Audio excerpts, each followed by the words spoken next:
Sa isang high-end na car dealership sa puso ng Chicago, dalawang binatilyo ang pumasok na may ningning sa kanilang mga mata, agad na naakit sa isang sleek, multimilyong dolyar na hypercar.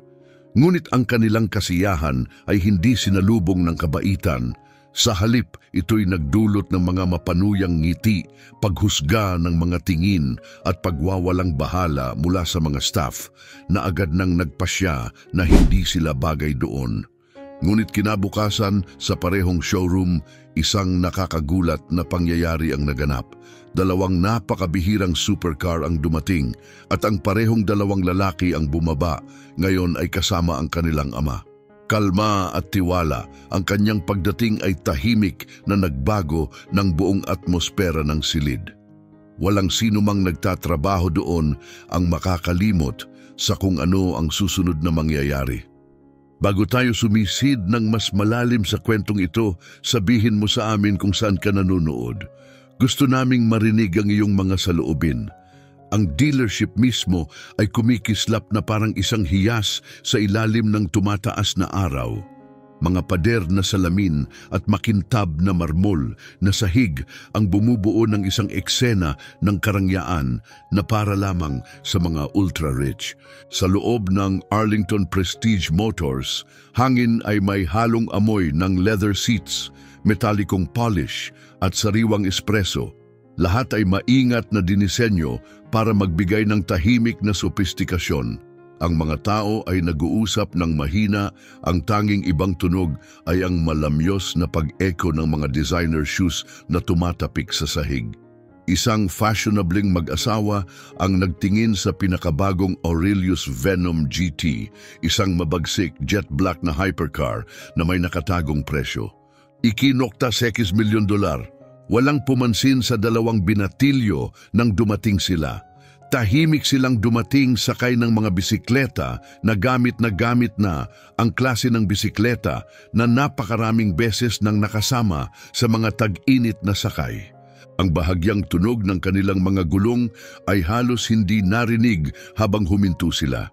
Si Reynaldo Villanueva, 17 taong gulang, matangkad at payat, ang humawak ng pinto para sa kanyang nakababatang kapatid na si Alberto, 15 taong gulang, na ang mga mata ay sumilay nang mabukas ang mga pintuang salamin ng may mahinang bulong. Naka-cargo shorts, simpleng puting t-shirt at maruruming sneakers. Walang suot na designer brands o makinang na relo. Tanging-tanging kuryosidad at ang uri ng paghanga na tanging mga bata lang ang may bago turuan silang ibaba ang kanilang inaasahan. Nang sila ay pumasok, lumingon ang mga ulo, hindi dahil sa pag-welcome, kundi may bahagyang paghusga. Nakatuon ang kanilang mga mata sa Venom GT na parang isang mandaragit na nakaupo sa gitna ng sahig.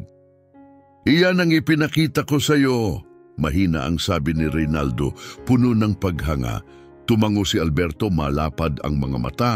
Dahan-dahan silang lumapit, hindi nangahas na hawakan, pinagmamasdan lang ng may paggalang na parabang nakatayo sila sa harap ng isang banal na bagay na hindi nila naipaalam na maaari nilang hangarin.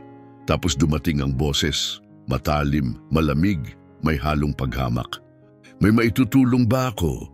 Lumingon ang mga bata. May isang lalaki na nakatayo malapit, nakasuot ng perpektong navy suit, nakatiklop ang mga braso at kumikislap ang mga cufflinks sa ilaw. Siya ay si Alfredo de Guzman, nangungunang salesman sa Arlington sa loob ng 4 na taon. "Nag-uusisa lang kami tungkol sa modelong ito," sabi ni Reynaldo, tumuturo sa kotse. "Talaga bang umaabot ito mula 0 hanggang 6 na po sa loob ng 3 segundo lang?" Itinaas ni Alfredo ang isang kilay. Bumaba ang kanyang tingin mula sa mukha ni Reynaldo papunta sa sapatos nito, tapos sa tela ng shorts niya. Ngumiti siya, isang mayabang at di mabait na ngiti. "Alam niyo ba na nagsisimula ang presyo ng kotse na ito sa 2.8 milyon? Mabagal niyang sabi, binibigkas ang bawat salita na parabang hindi sigurado kung maiintindihan nila. "Siguro, mas bagay sa inyo ang mas simpleng klase. Hindi kami karaniwang nagpapa-rounds dito." Bigla na lang nawala ang ngiti ni Alberto. Tumingin siya sa kanyang sapatos, biglang nahihiya. Ilang hakbang lang ang layo, ang mag-asawa ay tumingin. Tahimik na tumawa ang lalaki. Ang babae ay ngumiti ng bahagya, ang uri ng ngiti na nagsasabing, "Akala mo ba talaga para sa iyo ang lugar na ito?" Nilinaw ni Reynaldo ang kanyang lalamunan. "Hindi namin sinasadyang sayangin ang oras mo." Huminga si Alfredo ng may bahagya na tila naiinis. Sigurado akong hindi. Pero wag nating sayangin ang oras mo rin. Hindi ito para sa mga nanonood lang. Tumigil siya, sinisigurong narinig ng lahat ang salitang nanonood. Hindi na kailangan pang ipaliwanag ang insulto at biglang nag-iba ang takbo ng kwento. Bumalik ang lahat sa pagtingin-tingin, pakikipagkwentuhan at pag-inom ng espresso, parang walang nangyari. Pero para sa mga bata, lahat ay nagbago. Nagbigay si Reynaldo ng maliit na pagtango. "Tama, pasensya na kung nakasagabal kami." Lumiko siya palayo. Sumunod si Alberto. Ang kanilang mahinang mga hakbang ay mas malakas na ang echo kaysa dati. Nang bumukas muli ang mga pintuang salamin, ang malambing na tunog ay parang pagtanggi. Nasa kalahati na sila ng pababang hagdan nang may tumawag. "Sandali!" Huminto sila. Isang babae ang lumabas mula sa likod ng malapit na mesa.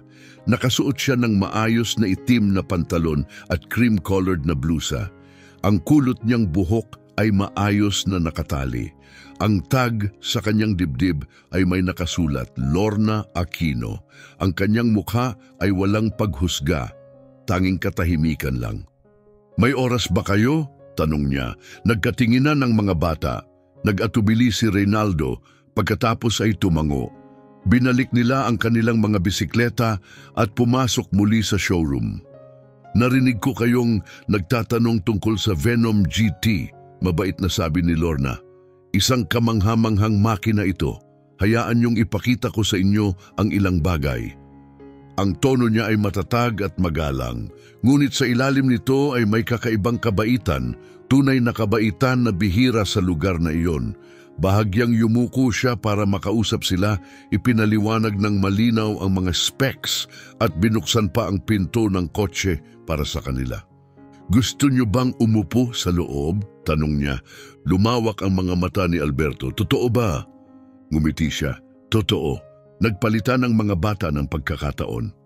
Walang pagpapakita, walang maingay na reaksyon, tanging tahimik na paghanga.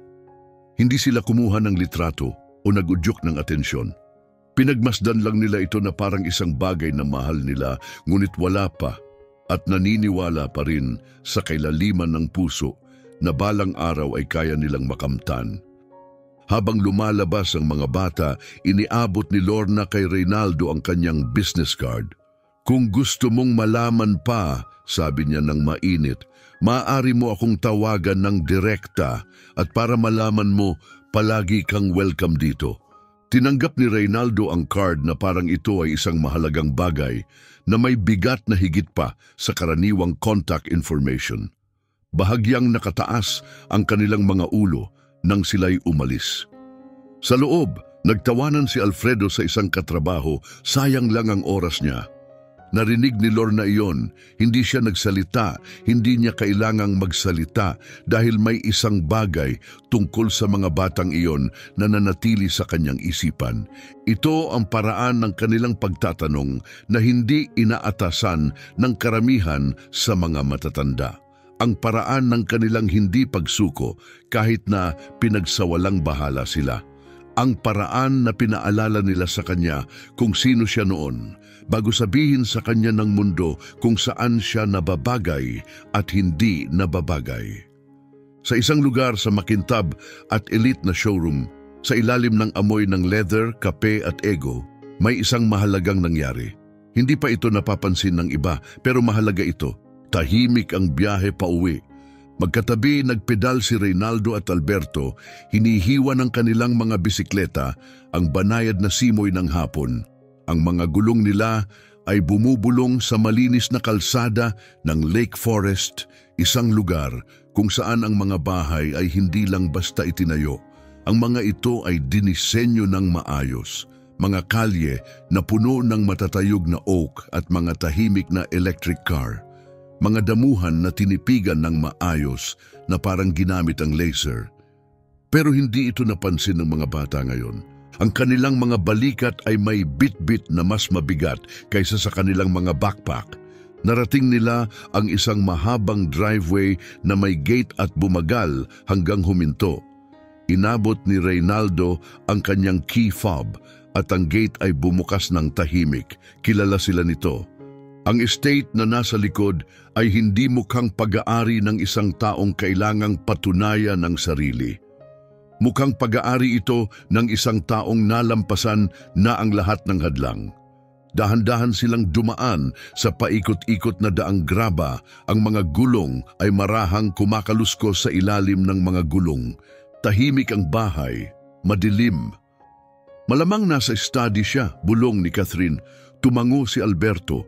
Daan sila sa malawak na hagdang palutang, nilalakad ang tabi ng pader na may mga black and white na portrait. Lahat ay orihinal na litrato. Hanggang makarating sila sa pasilyo na dati umaalingaw-ngaw ng tunog ng piano. Pero ngayon tahimik ang piano, hindi tumutugtog. Nakaupo ang kanilang ama, sa harap nito hindi tumutugtog, nag-iisip lang. Nakapahinga ang kanyang mga kamay sa kanyang kandungan, kasing tahimik ng bato. Sa gilid ng mesa, may baso ng amber na likido na hindi nalalapit. Siya ay isang uri ng lalaki na hindi ginagambala ng iba. Hindi dahil gusto niyang tahimik, kundi dahil ang kanyang presensya ay may tahimik na autoridad. Si Dr. Richard Villanueva, edad 47, hindi itinaas ang kanyang ulo nang pumasok ang mga bata. Hindi niya kailangang gawin iyon. Umalis na naman kayo? Tanong niya ng kalmado. Halos sobra ang kalmado. Nag-atubili ang mga bata. Maingat na isinara ni Reynaldo ang pintuan sa likod nila.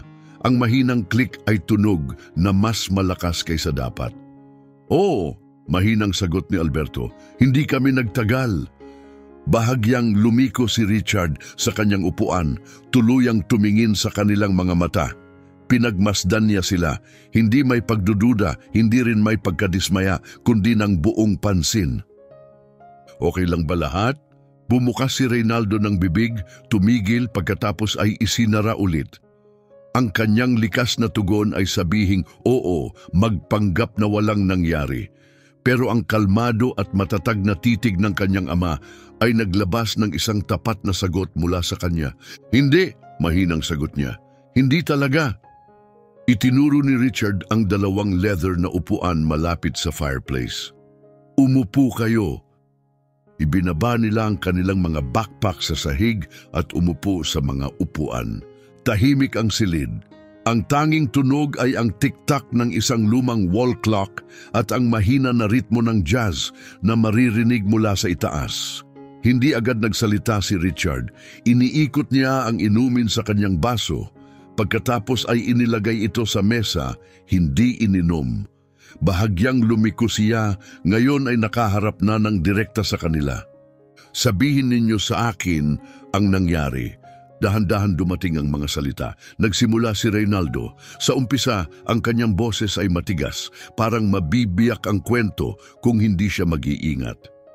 "Pumunta kami sa Arlington Prestige, the luxury dealership. Hindi kami nagloko o kung ano paman. Gusto lang naming makita ang Venom GT ng personal.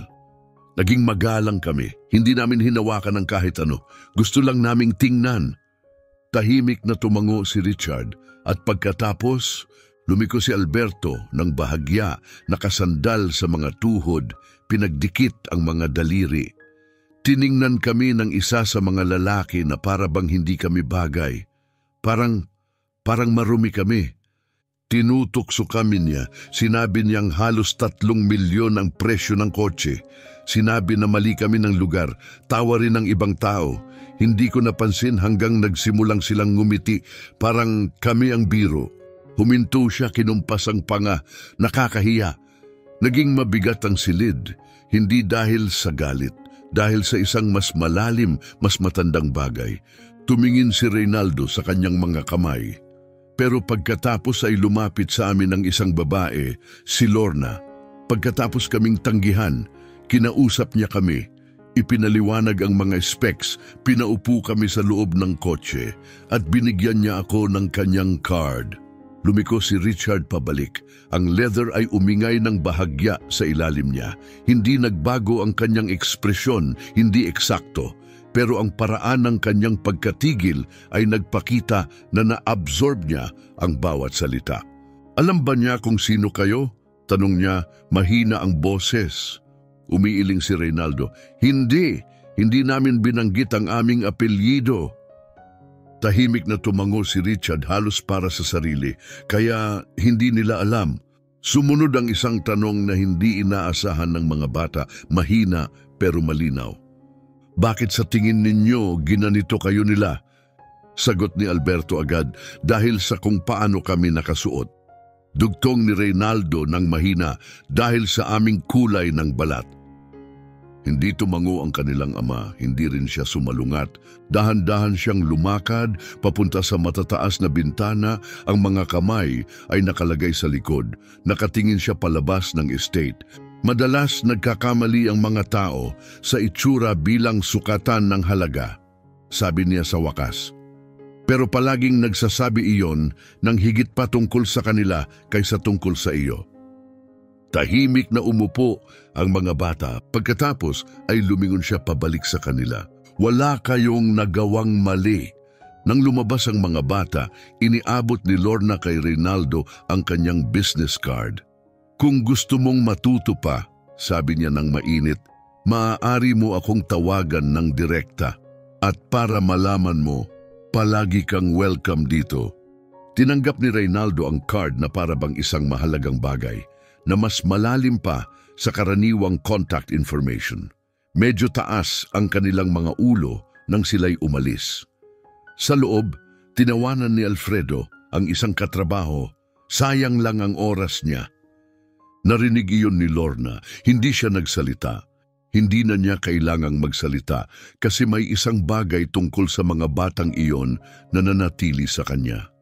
Yun ang paraan nila magtanong na bihira gawin ng mga matatanda.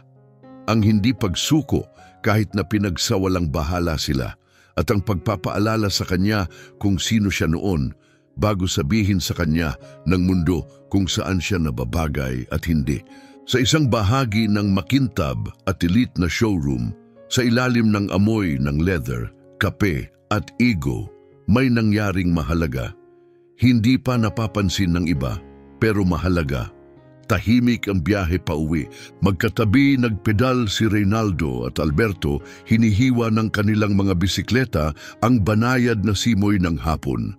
Ang mga gulong nila ay bumubulong sa malinis na kalsada ng Lake Forest, isang lugar kung saan hindi lang basta itinayo ang mga bahay, pinag-isipan ang disenyo, mga kalye na puno ng matatayog na oak at tahimik na electric cars, mga damuhan na tinipigan ng perpekto. Pero ngayon, hindi iyon ang napansin ng mga bata. Mas mabigat sa kanilang mga balikat ang kanilang dinadala kaysa sa kanilang mga backpack. Nakarating sila sa mahabang driveway na may gate at bumagal hanggang huminto. Inabot ni Reynaldo ang kanyang key fob at tahimik na bumukas ang gate. Kilala sila nito. Ang estate sa likod ay hindi mukhang pag-aari ng isang taong kailangang patunayan ang sarili. Mukhang pag-aari ito ng isang taong nalampasan na ang lahat ng pagsubok. Dahan-dahan silang naglakbay sa paikot-ikot na daang graba. Ang mga gulong ay marahang kumakaluskos. Tahimik at madilim ang bahay. Siguro nasa study siya, bulong ni Catherine. Tumango si Alberto.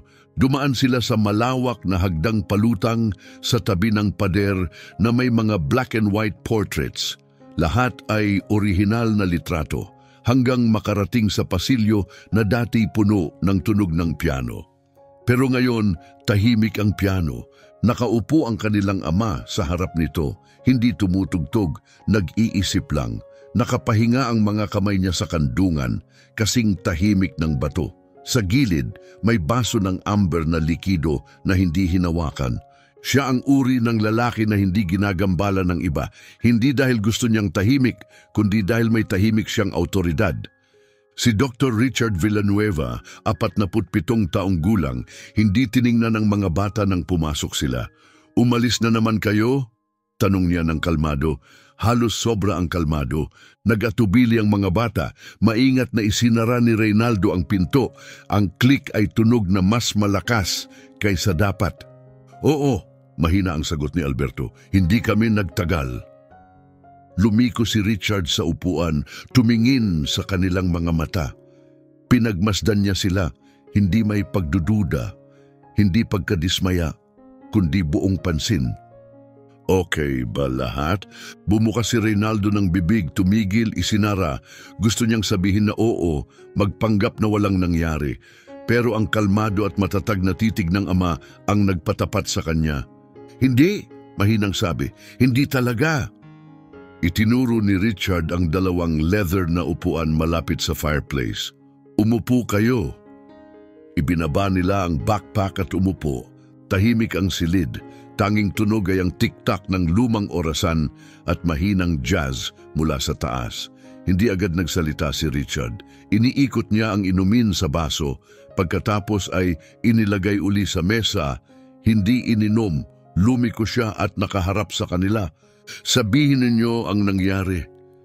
Dahan-dahang umpisahan ni Reynaldo. Sa simula, matigas ang boses, parang baka masira ang kwento kung hindi siya maingat. "Pumunta kami sa Arlington Prestige, the luxury dealership. Hindi kami nagloko. Gusto lang naming makita ang Venom GT ng personal. Magalang kami, hindi namin hinawakan, gusto lang naming tingnan." Tahimik na tumango si Richard at pagkatapos, lumiko si Alberto, nakasandal sa mga tuhod, pinagdikit ang mga daliri. Tiningnan kami ng isa sa mga lalaki na parang hindi kami bagay, parang marumi. Tinutukso kami, sinabi niyang halos 3 milyon ang kotse. Sabi niya mali kami ng lugar, tumawa ang iba, hindi ko napansin hanggang nagsimulang silang ngumiti. Parang biro kami. Huminto siya, nakapikit ang panga, nakakahiya. Naging mabigat ang silid, hindi dahil galit, kundi dahil sa isang mas malalim na bagay. Tumingin si Reynaldo sa kanyang mga kamay, pero may isang babae, si Lorna, lumapit sa amin. Pagkatapos kaming tanggihan, kinausap niya kami, ipinaliwanag ang specs, pinaupo kami sa kotse at binigyan niya ako ng card. Lumiko si Richard pabalik, ang leather umingay ng bahagya. Hindi nagbago ang muka, pero ramdam ang bawat salita. "Alam ba niya kung sino kayo?" tanong niya mahina. Umiiling si Reynaldo. Hindi namin binanggit ang apelyido." Tahimik na tumango si Richard, "Kaya hindi nila alam." Sumunod ang tanong na hindi nila inaasahan, mahina ngunit malinaw. "Bakit sa tingin ninyo ganito ang pagtrato nila sa inyo?" Sagot ni Alberto, "Dahil sa suot namin." Dugtong ni Reynaldo, "Dahil sa kulay namin." Hindi tumango ang ama, hindi rin sumalungat. Dahan-dahang lumakad siya papunta sa bintana, mga kamay sa likod, nakatitig sa estate. Madalas nagkakamali ang mga tao sa itsura bilang sukatan ng halaga, sabi niya. Pero palagi itong nagsasabi ng higit patungkol sa kanila kaysa sayo. Tahimik ang mga bata. Tumingin siya uli sa kanila. "Wala kayong nagawang mali." Pagkatapos, dahan-dahang bumukas ang likurang pinto ng asul na boatloom. Si Reynaldo Villanueva ang unang bumaba, nakasuot ng eksaktong suot niya kahapon, simpleng puting t-shirt, cargo shorts at lumang sneakers. Walang kahit isang bagay ang nagbago. Hindi siya lumingon, hindi ngumiti, hindi nagpakitang gilas. Nakatayo lang siya roon, kalmado at matatag, nagbibigay ng presensya ng hindi nagsasalita. Isang presensyang nagpahinto at nagpaalala sa mga tao na magpukus. Sumunod si Alberto, nakasuot din ng pareho, pero may pagbabago sa kanyang mga mata. Ang bigat kahapon ay naging tahimik na lakas. Parang ngayon ay naintindihan niya ang isang bagay na hindi itinuro sa kanya ng mundo. Magkasabay na naglakad ang dalawang bata patungo sa harap ng itim na boat loom. Sa sandaling iyon, dahan-dahang bumukas ang pangalawang likurang pinto. Bumaba ang kanilang ama. Si Dr. Richard Villanueva ay walang suot na relo. Hindi niya kailanman kailangan. Ang kanyang madilim na charcoal suit ay perpektong akma, maayos, pero hindi palakasan. Sa isang maingat na ayos ng kanyang cuff, ipinakita niya ang lahat tungkol sa kanyang sarili, isang lalaking marunong magpahalaga sa detalye, gumagalaw ng may layunin at hindi kailanman kailangang ipaliwanag ang sarili upang maunawaan. Hindi mabasa ang kanyang ekspresyon, kalmado at nakatuon. Nang tumapak ang kanyang makinang na sapatos sa sahig, nagbago muli ang atmosfera. Hindi ang kanyang yaman ang dahilan, kundi ang tahimik na kapangyarihan sa paraan ng kanyang pagdadala nito. Sa loob ng dealership, nasa gitna si Alfredo de Guzman ng pagkukuwento, nagtatawa habang ginagaya ang interaksyon kahapon para mapahanga ang isang junior na katrabaho. Pinalalaki niya pa ang tindig ng mga bata para sa katuwaang epekto. Ngunit nang makita niya sila sa likod ng salamin, nawala ang kulay sa kanyang mukha. Namatay ang mga salita sa kanyang bibig. Tumigas ang kanyang postura. Pinanood niya ang tatlo na dahan-dahang lumalakad patungo sa mga pinto. At sa unang pagkakataon sa kanyang maayos na karera bilang salesman, naramdaman niyang ang salamin ng showroom ay hindi hadlang para sa kaligtasan. Ito ay salamin ng kaparusahan. Bumukas ng mahinahon ang mga pinto. Ang tunog na iyon na nagtanggal kay Rinaldo at Alberto kahapon ay ngayon ay iba na. Hindi parang pagtanggi, kundi parang pagdating ng isang banal na bagay. Nang pumasok ang tatlo, kusang umalis sa daan ang mga customer. Tumigil ang mga empleyado sa gitna ng pagtatype. Ang isang manager ay yumuko sa likod ng salamin ng opisina, maingat na nagmamasid. Naging tahimik ang buong silid, ang tahimik na nangyayari bago ang isang mahalagang pangyayari. Nilapitan ni Richard ang front desk kasama ang kanyang mga anak. Hindi niya kailangang magsalita ng malakas, hindi niya kailangang ipakita ang kanyang mga kredensyal. Bawat salita niya ay sinukat at sinadya. Nais kong makausap ang empleyado na tumulong sa mga anak ko kahapon. Namangha ang receptionist at mabilis na tumango. Oo, syempre, sandali lang. Bago siya makagalaw, mabilis na lumabas si Alfredo, may matinis at pilit na masayang boses. Sir, ako yun. Tumulong ako sa kanila kahapon. Nag-usap kami, di ba? Dahan-dahang lumingon si Richard. Nakatingin siya ng diretso kay Alfredo. Kalmado, matatag, at hindi matitinag. Hindi, malinaw ang sabi niya, hindi ikaw ang tumulong sa kanila. Bumuka ang bibig ni Alfredo pero walang lumabas na salita. Tahimik na nanood ang buong silid. Lumipat ang tingin ni Richard sa lalaki sa likod ng salamin ng opisina. Iyo ang floor manager? Opo, sir. Sagot ng manager maingat na lumapit. Ako ay naniniwala na gumagana ang inyong security system. Mabilis na tumango ang manager. Oo, na-archive ang lahat ng recording. Imumungkahi kong i-review nyo ang footage kahapon, pantay ang sabi ni Richard, bago tayo magpatuloy sa usapan. Hindi nagtalo ang manager na wala siya papasok ng opisina. Sumunod ang pinakamahabang 10 minuto ng katahimikan na naranasan ng showroom. Bulong-bulong ang mga empleyado sa likod ng mga display. May ilan na nag-usap kung aalis na pero karamihan na natili. Alam nilang may nangyayari at nasasaksihan nila ang isang sandali na lalampas pa sa umaga. Nakatayo si Alfredo nang hindi gumagalaw. Nagkumpas ang kanyang panga. Nawala ang kanyang kumpiyansa, ang ngiti at yabang. Tumingin si Alberto sa kanya sandali, tapos lumingon palayo. Hindi tumingin si Reynaldo. Hindi sila naroon para ipahiya, hindi para magyabang. Nandyan sila para kilalanin. Nang bumalik ang manager, nawalan ng pagiging neutral ang mukha niya. Kontrolado ang boses, pero mabigat na ngayon.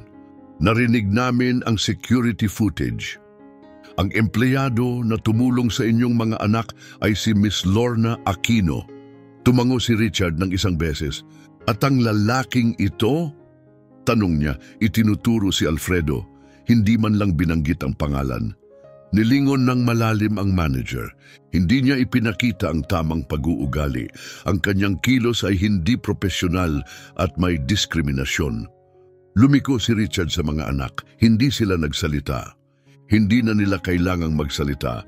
Nagsalita na ang katotohanan. Nakatayo si Alfredo, naglilipatan ang mga mata. Ang kumpiyansa niya ay natunaw sa paligid ng matinding katahimikan. Lumingon siya sa bawat tao, umaasang may tutulong, umaasang makakatakas. Ngunit walang dumating na tulong, walang depensa ang makakawala sa nakita na. At sa unang pagkakataon, hinarap siya ni Dr. Richard Villanueva ng diretsyo, hindi nang may galit, ngunit may katahimikan na mas malalim kaysa sa galit. Mababa, pantay ang boses niya, ngunit bawat salita ay mabigat. Hinusgahan mo ang aking mga anak nang pumasok sila sa pintuan mo, hindi dahil kung sino sila, kundi dahil sa suot nila. Tiningnan mo ang kanilang balat, ang sapatos nila at inisip mong hindi sila bagay. Hindi mo tinanong, hindi mo sila tinanggap, hindi ka nag-alok ng kahit ano. Pinatawa mo sila, bumuka ang bibig ni Alfredo, ngunit walang salitang lumabas. Nangangatog ang kanyang mga labi sa isang paghingi ng tawad na hindi dumating. Hindi ka lang nabigo bilang isang salesman, sabi ni Richard ng kalmado, pero matalim ang tono, nabigo ka bilang tao. Ang pangungusap ay bumagsak sa silid na parang bato sa tahimik na tubig. Pinatahimik ang lahat. Walang naglakas loob na gumalaw. Ang junior associate na nagtawa kahapon ay nanatiling nakatungo. Ang ngiti niya ay nawala na. Pati ang barista sa espresso machine ay huminto sa paglagay ng kape.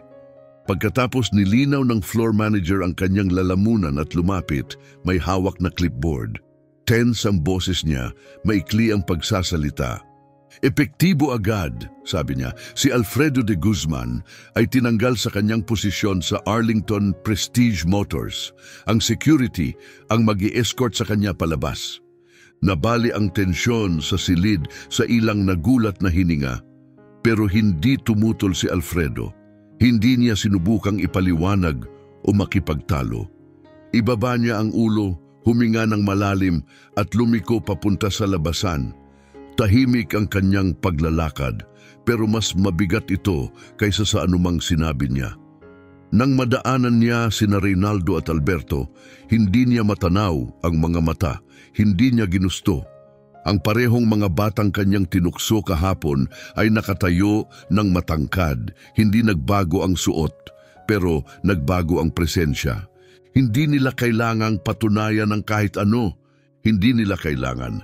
Lumabas siya sa parehong mga pintuang salamin na minsang itinakwil sila. Ngunit sa pagkakataong ito, iniwan niya hindi lang ang kanyang trabaho. Iniwan niya ang wala. Hindi na siya tinutukan pa ni Richard. Hindi niya kailangang gawin iyon. Ang atensyon niya ay napunta sa manager. Ngayon, sabi niya ng matatag, dalhin mo sa akin si Miss Aquino. At muli, nagbago ang enerhiya sa silid, hindi tungkol sa estado, hindi tungkol sa kayamanan, kundi tungkol sa isang mas malalim na bagay, ang pagpili. Ang pagpili na makita o ang pagpili na lumingon sa ibang direksyon. Dahan-dahang bumukas muli ang mga pinto at pumasok si Lorna Aquino. Hindi niya alam na may nagbago. Mukha siyang profesional, kalmado, may hawak na clipboard tulad ng dati. Nang makita niya ang mga bata, napalambot ang kanyang mukha. Mabuti ba ang lahat? Tanong niya ng mahinahon. Lumapit si Richard ng may mainit at magalang ng ngiti.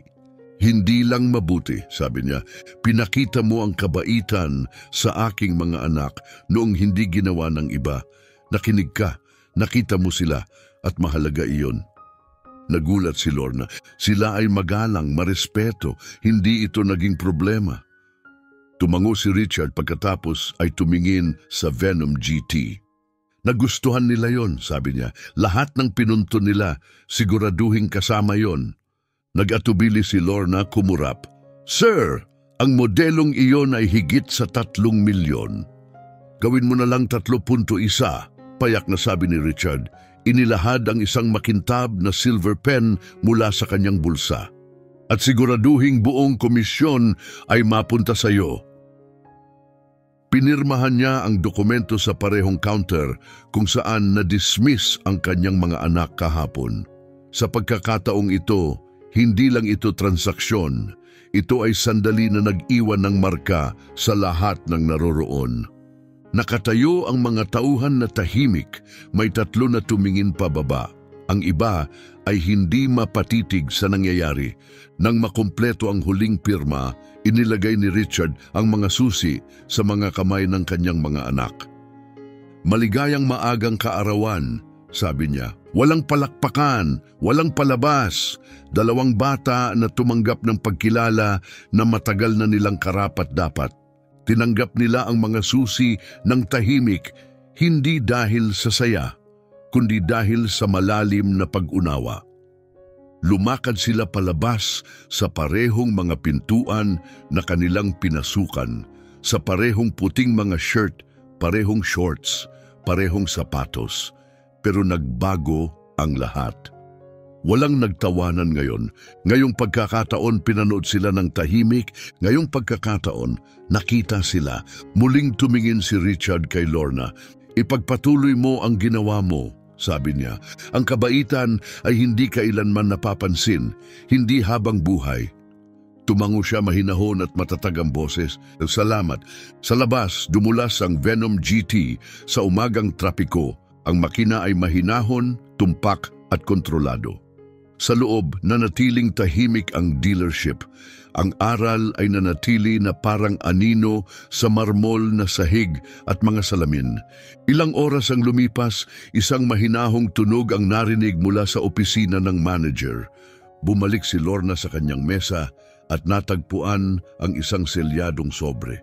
Sa loob, isang formal na paunawa, promosyon, senior sales consultant, epektibo agad. Hindi siya umiyak, hindi siya nagyabang. Pinilipit niya ang sulat, tumindig ng matangkad at naglakad sa showroom. Kalmado, matatag at makapangyarihan.